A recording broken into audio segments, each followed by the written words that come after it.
Visit us for updates and shows at affinityxtra.co.uk. The views and opinions expressed in this podcast are personal and do not necessarily represent the views of Affinity Xtra. So, what, Starmer, what are you saying? Are you saying conservatives are racist too? Yeah, people. We are here on Affinity Xtra. We celebrate gospel music like our originally said how we do, and this is the special, I would say, the ideological show out there. And I'm alongside the MisterMarkGee, the original lyricist, the original antagonist, the original protagonist. I don't know, what agonist are you? You know what I'm saying? So I'm getting in trouble anyway, so yeah. I'm using long words where he knows what they mean and he's going, what is he saying that for? But listen, since our last show, I've done a little shout out and I'm saying that, the world has changed. All my bets that I put money on when it comes to voting and politics has just gone down the drain this weekend. It shows how much I know. It shows that something's going on that I don't know about, but we're here to discuss that on this show. Also to discuss what's the mindset behind it and the theories behind it. And I will just tell you the ideologies behind it. Ideologies of it. And I'll just tell you the realities of it. All right, so shall we go? Let's go. MisterMarkGee, let's take it out, man. Let's know where we starting, bro. Mr. Roger Moore. Yeah, man. Yeah, let's go. Trump does it again. Your thoughts? You hit me like that straight away, bro. It hit me. Yo, guys. No, okay. What's my thoughts about Donald Trump? What hits me? Okay, right. So, again, it's the USA. I do believe the USA has a major impact in the world. I'm afraid their input into World War I and World War II is what helped end both wars. So I'm afraid they have a massive influence. They former Europeans that are living in a massive continent with massive resources. So that's how you have to see it, as a basically an independent European state, run by Europeans that have majority European descendants. It's almost like it's like Europe's American branch, if you know what I mean. So, and obviously they're independent, but when it comes to it, they almost like Big Brother now. They've turned from a colony trying to do something to the Big Brother of the world. So I have to take note. It's toxic online before I'll be honest with you, and I have to be honest, between black men and black women over this. I'm not saying just between them two, but I would say there's a lot of men. It all became about identity of Kamala, who yes, I agree, maybe she hasn't got no African blood in her. Maybe she's Asian, brought up in the Caribbean, which is a black dominated state. So she has black culture in her, not so much black blood. Okay, that's great. That's whole identity elements in it, But I think my personal opinion is that the focus so much on that I didn't even get to hear what Donald Trump was bringing on the table. You know what I'm saying? So what predominated what my algorithms was telling me was not, it just all people were saying is that Donald Trump, we were successful with Donald Trump in charge in the past state, and that's what people were going off. So I don't know but I really do not know what Donald Trump is bringing politically or economically or anything, apart from going back to his old theories of get rid of the immigrants, get rid of this, get rid of this, which I don't believe he did in build the wall. You know what I mean? So a lot of the elements of that I don't know what Donald Trump, everyone's got, he's racist, is this, is that. I believe there's receipts on both parties about indiscretions against black people, on both ends of the thing, but whether it's Trump or, but that's neither here or there. I think the Americans have voted him in, and they're going to eat what he has to bring to the table for the next 4 years. So it's their choice. But at the same time, how do I feel about it? I never expected that. I felt like Biden getting sick really made this happen. I felt like if Biden was not, we know he's an old man, and he was always an old man when he approached this thing with Biden. I felt like if it had a leader put in place less quick, I felt like there would have been a bit more better. But that's just me. I know. Does that make sense, bro? Yeah, it does. It does. So what Trump's going to bring to the table, a lot of black people are kind of saying, I'm disappointed, Christian values. I'm seeing people talking about Christian values. I'm saying, okay, there's primary Christian values and there's secondary Christian values, and there's personal lifestyle. Both candidates don't have a Christian lifestyle or stand by God as his personal savior. Full stop. Yeah. So I don't have no spiritual allegiance to either one of them from that perspective.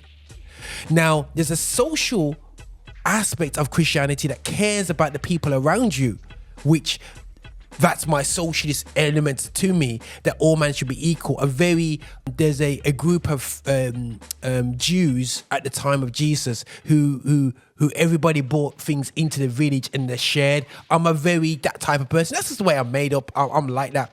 I'm very sharey. But the other side is trump the liberty of things like abortion, and what's bolted onto socialism now is a lot of things in terms of identity politics, which wasn't there when 20 years ago, as far as I'm concerned. Yeah, we wasn't talking about because community wide they weren't really dealing with it. It's just about realizing the fact of color. So, and when you mean identity, you mean beyond race, things beyond like race, sexual identity, you know what I mean, and it's just got real messy, you know what I mean, on their perspective. So they're just fighting identity before, okay, what about the community? You know what I'm saying? What about the people that so what you're saying is there's a lot of things in the left that you like about taking care of one another, but also what's a combination of that is identity politics is part of that coalition, and so those on the left are also say pro LGBTQ, and that's why Christians on the left they find it a problem where yes, I understand, I identify with having a state that takes care of everyone, but I am not so on but what's co-opted in that is the liberal policies of pro-abortion and also LGBTQ. I know the transgender issue is a very major thing across both countries in America and the UK. But one last thing I will say though, as much as I have my viewpoints on them areas, there's always been abortions happening from Bible times. There's always been LGBT. There's always been this has always been around. What I don't like is the extremity of maybe how we treat it from a human perspective. If somebody is in that community or has done that, we almost put them in a naughty step for the rest of their life. Yeah, you know what I'm saying? I mean, we, as Christians, we need not demonize anyone. We're called to love. We're called to love. So, and I think on the political arena, there's quite a lot of animosity across people of different spectrums.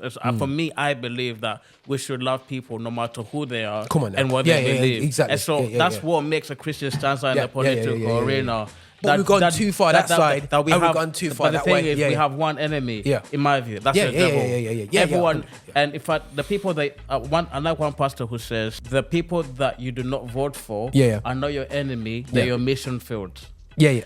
So we're supposed to love them and win them over. Build them over. So in fact, I have a show that I watch that has done all the ideological analysis for me. Konstantin Kisin is one of the co-hosts for a very wonderful podcast called Trigonometry. He regards himself as a political agnostic. He's never left or right. He just likes to speak to people from across the board. He'll speak to leftists. He'll speak to conservative people, right-wing and left-wing. He's spoken to people, say, for example, on the pro-Israel side and also on the pro-Palestine in a bid to understand perspective. It's a very wonderful podcast where he speaks to people from different perspectives. And so he released a couple of tweets to explain to people why people voted for Trump. So it'll be on the screen, and so I'll read it out. And Roger, let's break this down real quick.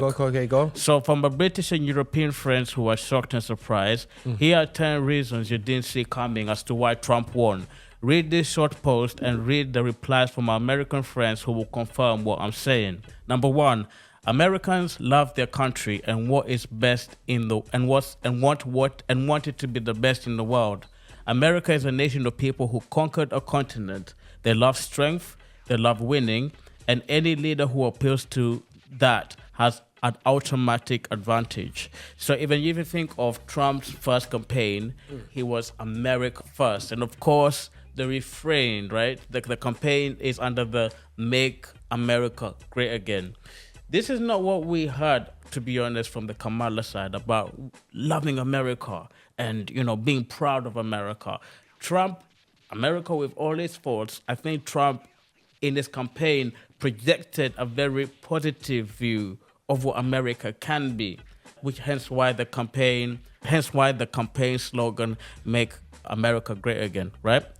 And then number 2, unlike Europeans, Americans have not accepted managed decline. They don't have net zero here.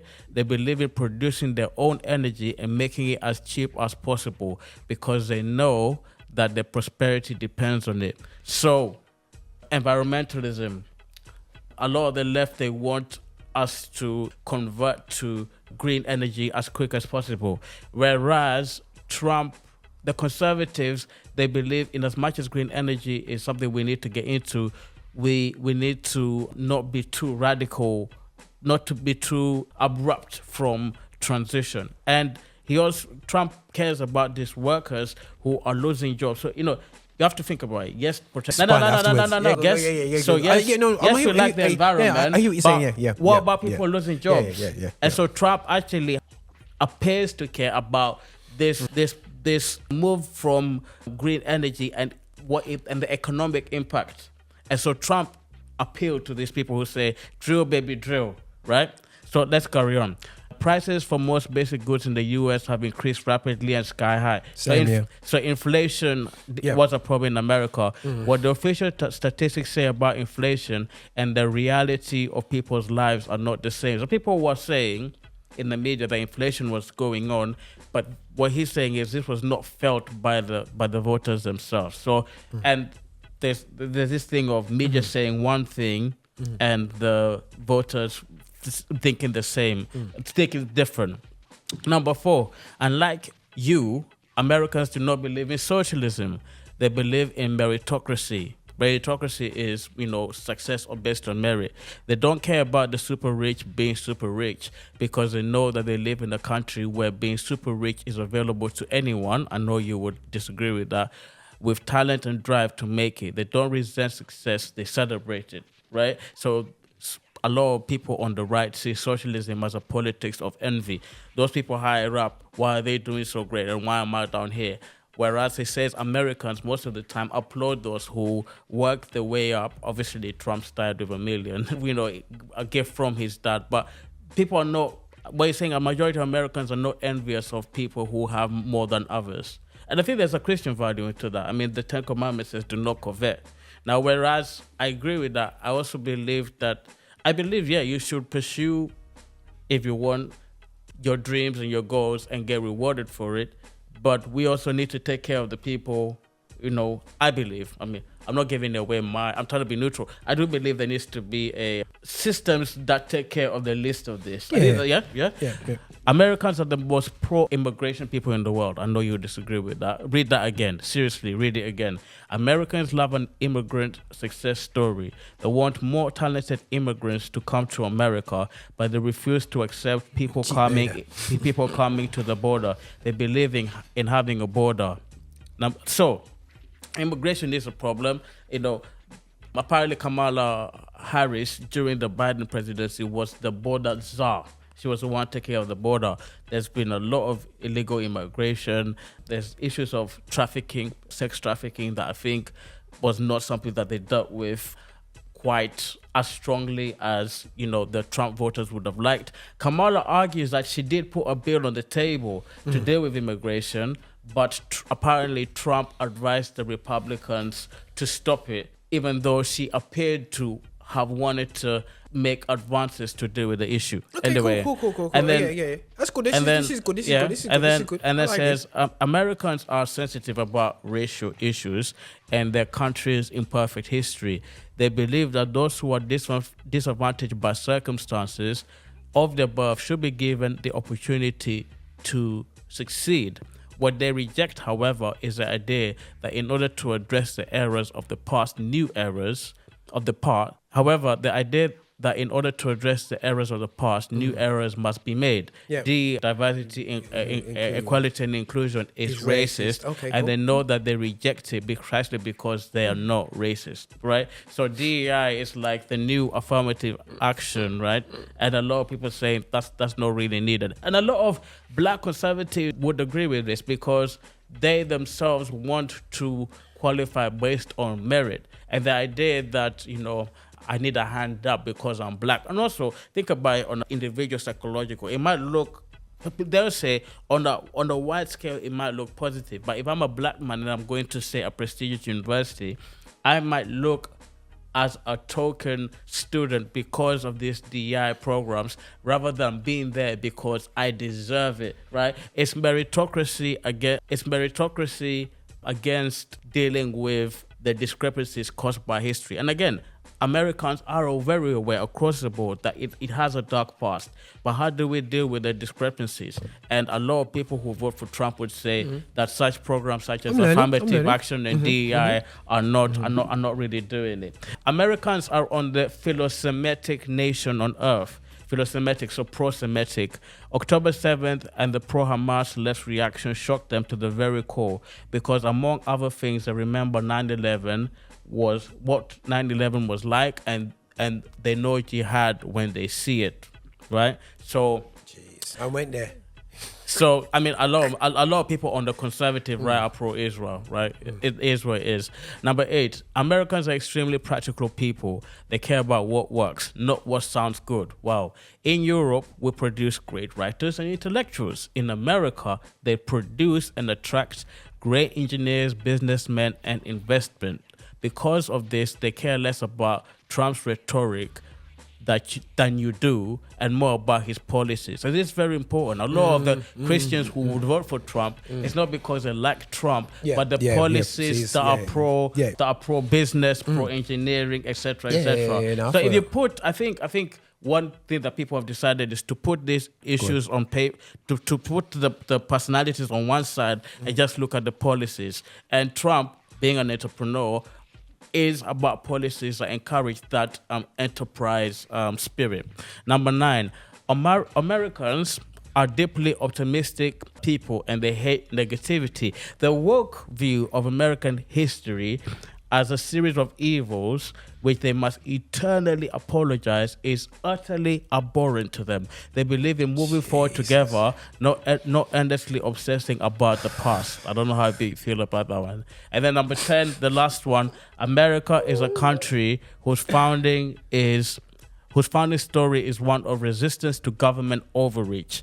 They loathe unnecessary restrictions, regulations, and control. This is a left-wing thing. They think that regulations are necessary in order to mitigate discrepancies caused by various factors. They understand that freedom comes with the price of self-reliance, and they pay it gladly. So in other words, grab yourself by the bootstraps and get on with it. Play the cards that you're dealt. That is one of the bedrock marks of conservatism, that you shouldn't wait for people to help you. You should get up and do it yourself. Now, I'm sure, I'll be honest, whilst I agree with, doing the best that you can, we should also look to our left and on the right and see who to help. And they would agree with that. But they wouldn't go as far as to say the government should do that, but individuals, collectives, religious organizations, charity organizations can't fill that role. But the problem is, if we leave to private citizens and non-governmental organizations to deal with this the discrepancy, my concern would be how will it help everyone, right? Because if you give to charity, can a charity help everyone as opposed to a government having that mandate to make sure that if you need welfare, you get it? Like they have the mechanics and the machinery to do that. Is there anything outside of government that can help people? And I think that's a big question, because, say for example, if a national, because like, and I'll finish here. If a budget has a set amount of money, but then you overspend so much, say on the welfare budget, then you will have to overspend, and that causes a deficit. So it's like, and that's what the left are happy to do. But then the people on the conservatives will say us over inflating the budget and overspending at the expense of taking care of the least of this, I would say, those who are disenfranchised among us, economically. That might be at the expense of the people in the future who will have to deal with the debt. right? So the left wing governments are not scared to increase the deficit because for the greater good. But then that would mean that the people of the land. Now, what Labour is funny that, and I'll segue to Labour and then segue to the second part of the show, which is what Labour are now doing now is in order to Starmer's government, in order to appear responsible with the economy, right, to appease those on the right in this country, is that they said they're going to make sure that everything is accounted for in their budget, which is why they have, for the sake of this black hole, they've decided to say cut welfare payments to appear responsible. But you would think that people on the Conservatives would approve of that because they believe in a small state. But the Conservatives here say, wait, hang on a minute. In as much as we don't want too much an increased welfare state, you really want to take off the money off the welfare folks, bro? Like, it's, and that does come across as discompassionate. Winter is coming, and man, I hope that, in fact, Conservatives have demanded, and we're going to segue to the second point, the second topic. The Conservatives have major concerns about the impact, and they did ask the government for an impact assessment. I don't know if the government have offered that. Like, what would be the impact of cutting but it's okay if I have a minute response to what you said about what that guy said. One response, and we will. I know. But what I will say, and don't get me wrong, that's the viewpoints of an American, well, not American, but I don't know if he's American, but that's a viewpoint. Conservative America, and that's why I couldn't live in that country. It always says it has that spirit. I watch a lot of. Let me say one say, because you're talking about it's just survival of the fittest. It's almost that kind of scenario, and it's like I will rob your land from you, and then we pretend like I didn't rob it, and we pretend like that never happened. I reckon you should get the land back. Now, America, I'll just put out there, and I'll just end it. I won't even get too much further. What I'm not saying, I never heard much MAGA apart from the caps that I saw them all wearing. And, I didn't see Trump say too much anyway, still about that. He said it before, but not so much this time. But I would say, what is America? Is America the European colony, or is America the land that's been there from creation? Yeah, so the land from creation, you go back to the regional done people. I'm just seeing, like America and Australia, and it'd be interesting we do ideologies of Australia, because the Aboriginal people have no say of their own land. I just see it as their land, but again, it's a European colony colonizing an area which is not theirs. You know what I'm saying? And they're saying we're great. Yeah. What does making America great again? It's just making America great for the immigrant population. It's ignoring the fact that original people. That's just me anyway. Okay. But anyway, you know what, Roger? Yeah. You have really inspired me, because I think we need to deal with that. Like, what do we do with the Indonesian? We need to look into that. Roger, we need to look into that, and we will. Yeah. But let's segue to the second part Indigenous of today. Could be touching South Africa and stuff there. Right. Anyway, so I have heard, and I'm sure you have heard, Kemi Baddenoch is the leader of the Conservative Party. Laughing. Roger, discuss. Listen, I'm laughing, guys, because it's a nervous laugh. I'm smiling because it's one of the most unexpected things I ever expected. If I told my nanny, grandma, there's going to be a black woman running Conservative Party, they'll burst out laughing all day long. Who came over here from the West Indies, they could never ever see a black person in Conservative, let alone running Conservatives. So that shocked her just there, but taking identity of Kemi away, all good to her. My concern with her is that for me, she needs to be. It's scary. It's scary for me. For me, it's scary. It's scary. It's a scary time for me with Kemi, and for me, I would encourage. I don't know, guys. I don't think she's gonna be there for long. But I thought she wouldn't even get voted in. So I'm shocked that she'd be voted in. Could she be the next Prime Minister? No, I actually believe Nigel Farage is there. Donald Trump's thing the other day. Yeah, I'm sure Yeah, he's yeah. up He's there. going like this. Uncle, we're gonna take over the world. So Nigel. So for me, I still wait. Let me ask you a question, and then I'll ask you a question. Go. Can Kemi lead an election as Tory leader and clinch number 10 as Prime Minister? Can she do it? No, because no. Wait, you called it no. It was. I would say no. She won't. Okay. Because it's not a public vote. The public Conservative will rather go with UK Reformed Party or go to Labour, who looks. I just think that for. And it sounds harsh. It's just my personal belief. Well, I can't see. okay. I you know what I mean. I don't see. I don't see the public version. The party version has voted in, like Rishi. They voted him in, but the public step back. You know what I'm saying? That proves you Rishi. Yeah. So I think what I see ideologically is that on the ideological spectrum, Kemi said that Starmer spoke like a right winger, but governed left. You know what I mean? But she said that she will speak right and be. I think she appeals to quite a lot of the non-woke right wing, the non-woke right wing contingent of voters, and that might I don't know. I'm not saying this for sure, but that might convince those who voted reform to consider Tories again at the next election. No, because she's very by the way, Kemi is like Trump. She says what she believes, right? She has no filter. She's very like she hasn't. She said a lot of things about trans people. She said this thing about, and we addressed it. There's no such thing as a black community. And so this might win a contingent of this anti-woke conservative voting bloc that decided to vote for reform. And I think maybe Nigel Farage might have to be concerned, because in terms of, because what I'm trying to emphasize, and we'll move on, is I think Kemi is different from Sunak. I really do. I think Rishi Sunak is on the left of Starmer. So if Starmer's right, Roya is you would be more on the left side of where Kemi stands on a lot of things.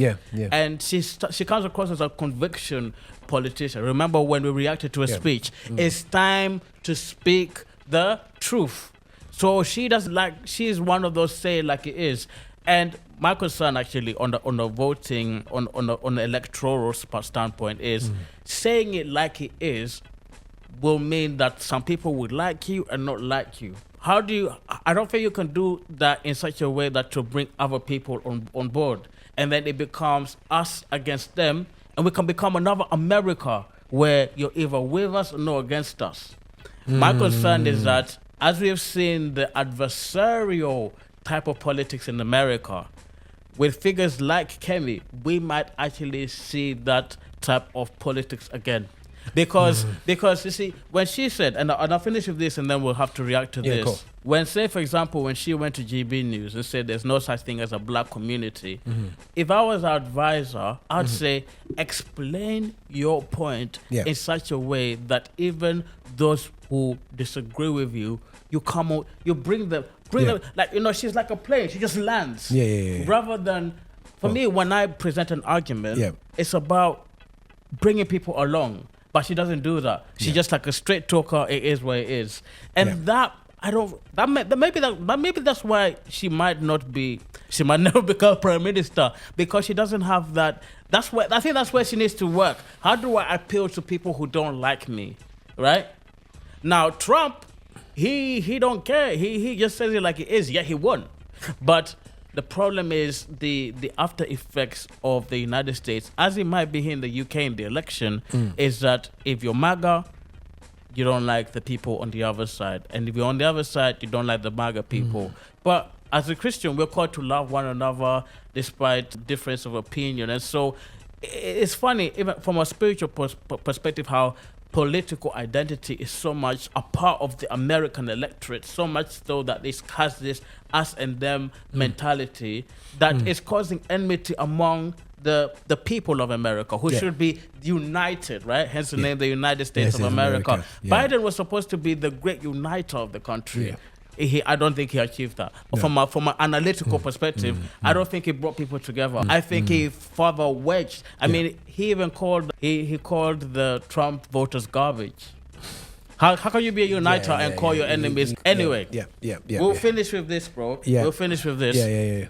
There's a member of parliament, and as you can see, this is a black, light-skinned, conservative MP who is asking a question to Keir Starmer. And this is the very same Prime Minister question where Kemi debuted as the leader of the opposition. So from now on, Keir Starmer will be going toe-to-toe with Sister Kemi, right? You just call her Kemi, innit? So listen, we'll conclude with this, and then we'll be out, yeah? Okay. So there's a question by the MP. Here we go. Ben Obese-Jekti of the MP for Huntingdon. Let's go. Mr. Speaker, does the Prime Minister really think it is acceptable for a backbench MP to suggest that the leader of the opposition represents white supremacy in blackface and is the most prominent member of white supremacy's black collaborator class with all the race traitor innuendo that carries? And if he doesn't, why hasn't he removed the whip? Prime Minister. No, I don't. Johnson. So he sat back down. So Starmer seemed to agree with Dawn Butler. He said no, I don't. So what, Starmer? What are you saying? Are you saying conservatives are racist too? Are you saying Kemi is a blackface or white supremacy, bro? Wait. Watch it again. Yeah. Rewind and watch it again. Yeah. Watch what he said. Watch the question and watch how he answered it. Yeah. He's the MP asked, bro. Yeah. Do you think it was inappropriate for this backbencher, who is Dawn Butler? She said it, right? The Labour MP. Let's break it down for people. He said Dawn Butler said, what did Dawn Butler say? The Labour MP said that she is a blackface of conservative white supremacy. And what? So what? By the way, Kemi and they've been going toe to toe, bro. They don't like each other. No. They've been going toe to toe. Okay. So she retweeted that. Yeah. Upon hearing word that Kemi has won as leader of the Tory party, 100%, the very same day. Yeah. So this is what the MP is asking. Like, bro, do you think that was appropriate for her to do? To be fair to her, she did not tweet that. She retweeted that from somebody else. And I think she deleted the retweet. Yeah. But I'm sure in her heart, it seems like in her heart of heart, though, she still agrees. But you're not going further back. Also, why would she repost? Why would? Yeah. Why would? No, this is the question. Why would she do that? She's done that. You know what I'm saying? No. She said white supremacy because Kemi has got, there's receipts on Kemi that shows that she is a you're just showing that clip. A blackface? Right, basically you go in the room and you hear, if you heard Kemi say some of her statements and you walk in the room and said, she said that. Okay. That sounds like ignorant. That sounds like a uneducated, ignorant, and I say uneducated. Not saying they're dumb. It's just a case of they have no idea of the black experience. When you walk in the room and it's her, you go, hold on a second, you should know. You know what I mean? But she talks like this, like very. So the reason why you got to look at the reason why. So the reason why it's reposted. So what you're saying? There is a reason for that. There is receipts to suggest what you said. Yeah. Because I've done a show. I've done a show here a couple of years ago. Yeah, I done a show where we talked about Kemi led that research into institutional racism, and she was one of the lead. She was very. There's no such thing. I will get to that. Yeah. But I want to finish with one important question. Okay, go. One more. Go. And then we'll call it a day, guys. Thank you for watching. Okay. Roger, there's clearly that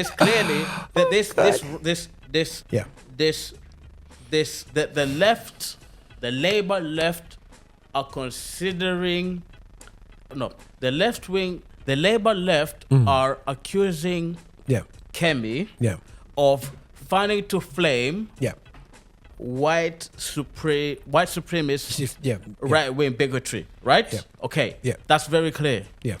Let me ask you a question. As a neutral, Yeah.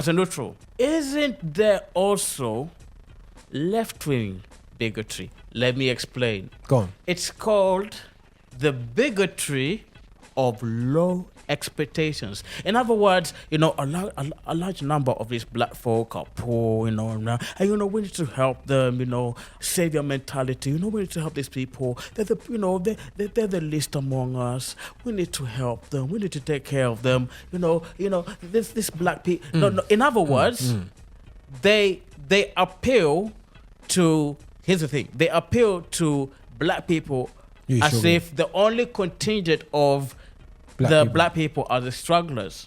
Yeah. But then what do you say to the black people who are not in that camp, who have done great things? Are they the enemy now? Like, if you're pro-black, does that mean that you have to be beholden to the Labour Party, who seem to only... and by the way, I appreciate Labour being the party to look after the small man. But there are many within our society who would say, who is very clear, the black is not the small man. They're actually in the corridors of power. Right now we have but like it or not, a leader of the Conservative Party who's black. We have a government ministers who are black. We have Rishi Sunak, who was Indian, and he's clings to power. In other words, okay, in as much as you would argue there should be more presentation, ethnic minorities are beginning to take the lead, not only in politics but in business, right?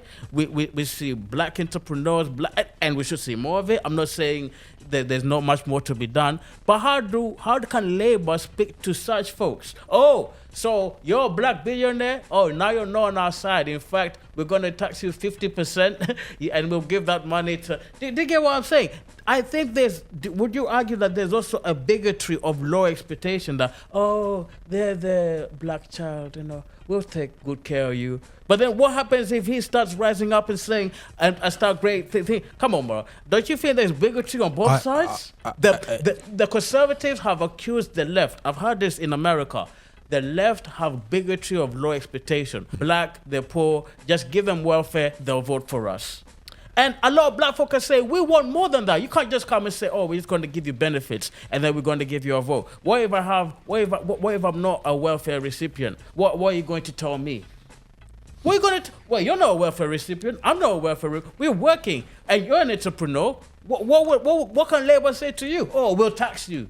We'll tax you if you make a lot of money and then give it to the... Wait, by the way, I'm not saying I don't want to deal with the tax policies. I'm not talking about the budget. We've already talked about that. The budget, But look, there are black members. There are even ethnic minorities within the Conservative Party. Are we saying that? I'm just being fair now. Just because I'm black does that mean I have to vote for Labour Party? By the way, there's some people on the WhatsApp group. I see you. You should answer this.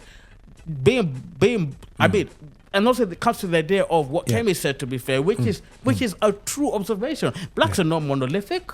They're not just, No.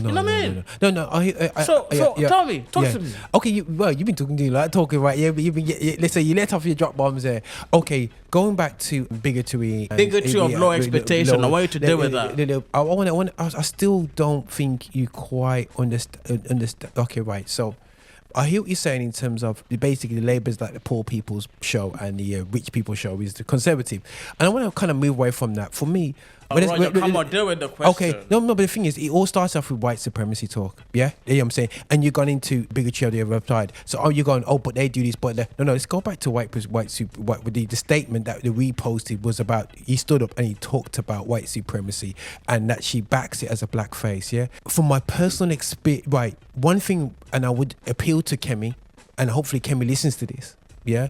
What I will say, we have got to places high up. We know affluence, we know doing well, we know black people that doing well for themselves, who've gone into spaces that we wouldn't majority go to, like police forces, end up heads of this, heads of that, and going to key places. But one thing you cannot pretend that isn't there is the struggle.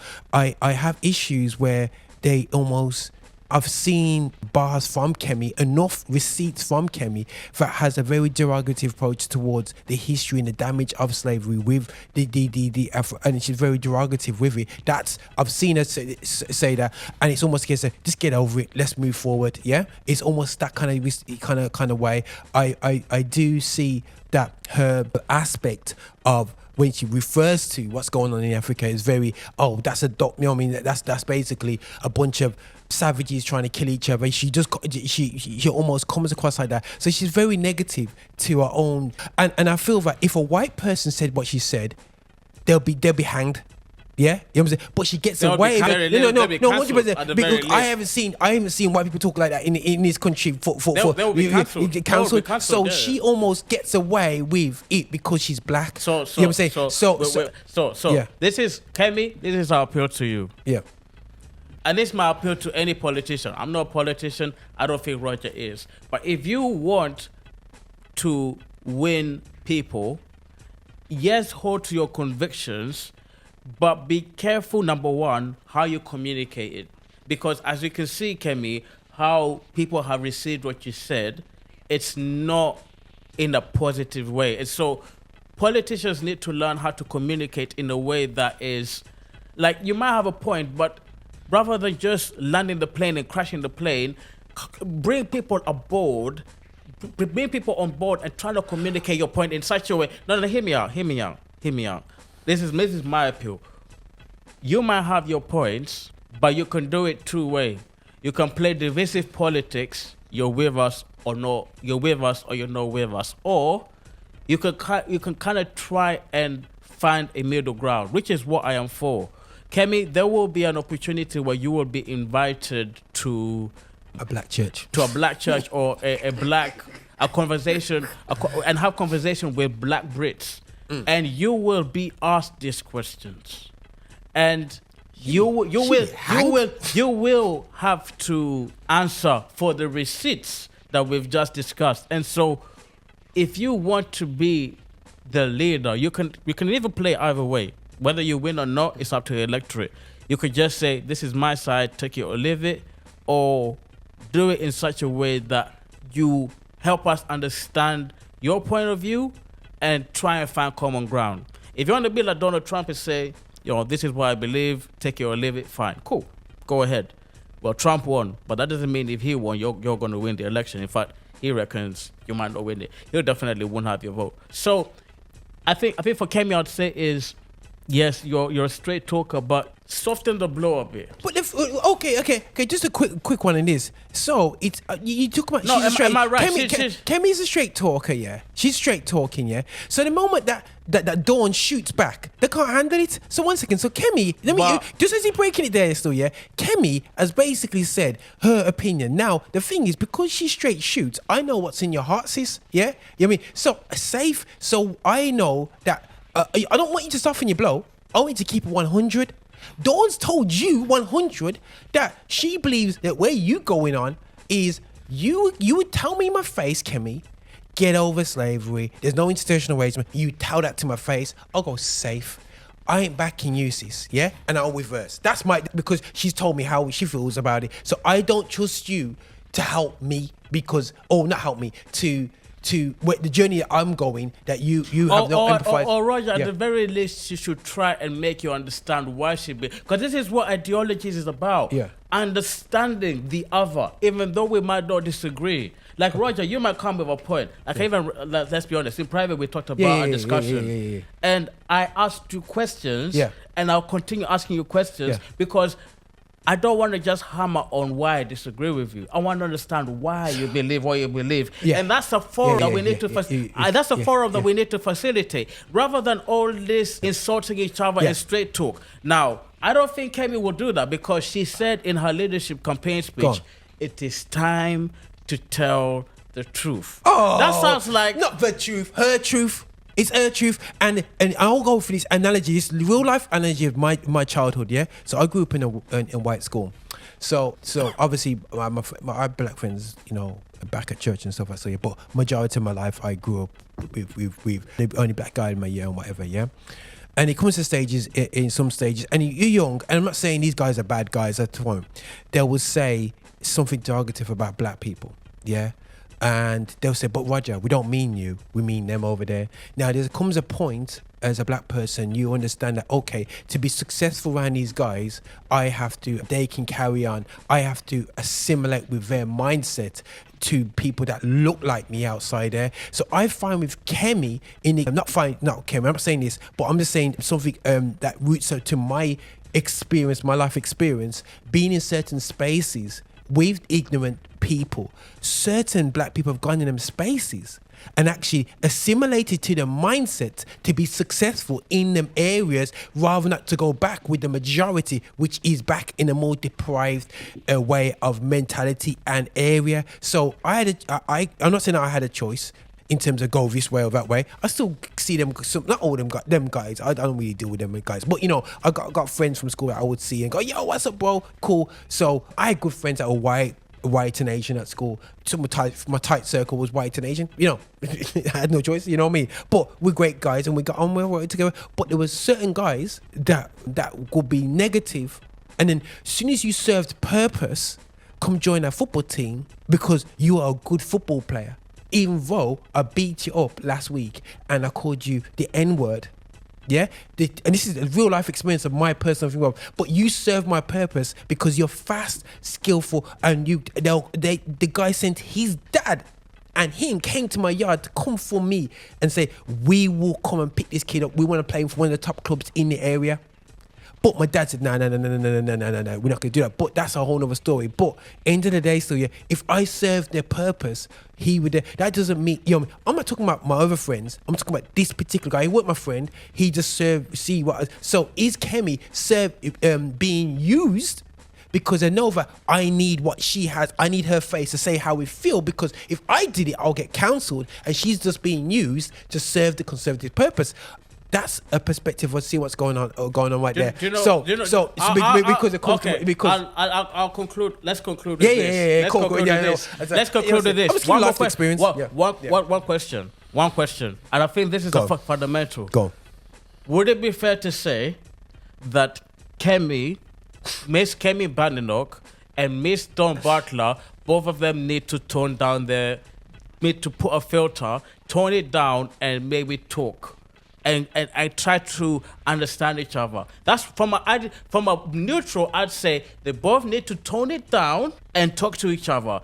Have your disagreements, but talk and disagree in an agreeable, civil way, rather than chucking insults at each other or at the community. Kemi, here's my balance. Kemi, stop insulting your people. Don't stop insulting Kemi and try and come together and understand each other. Huh? Who's your people? Who's Kemi's people? Stop okay. Kemi, no. This is how we finish. This is how we finish. From a neutral, I'll say this. If we want more conciliatory politics, Kemi, tone down your rhetoric and, and don't stop insulting her and try and understand where she's coming from. That won't happen. But that's a question I will throw out there. Ladies and gentlemen, it's your boy, MisterMarkGee. That's Roger. Blessings, man. This is going to carry on for you for a while, man. Blessings, man. Thank you for watching the content we're putting out. Listen, make sure that you are liking, subscribing and following us on all our social channels, including patreon.com. Make sure you're finding us on there to support what we do so we can support you. And remember, guys, be extra.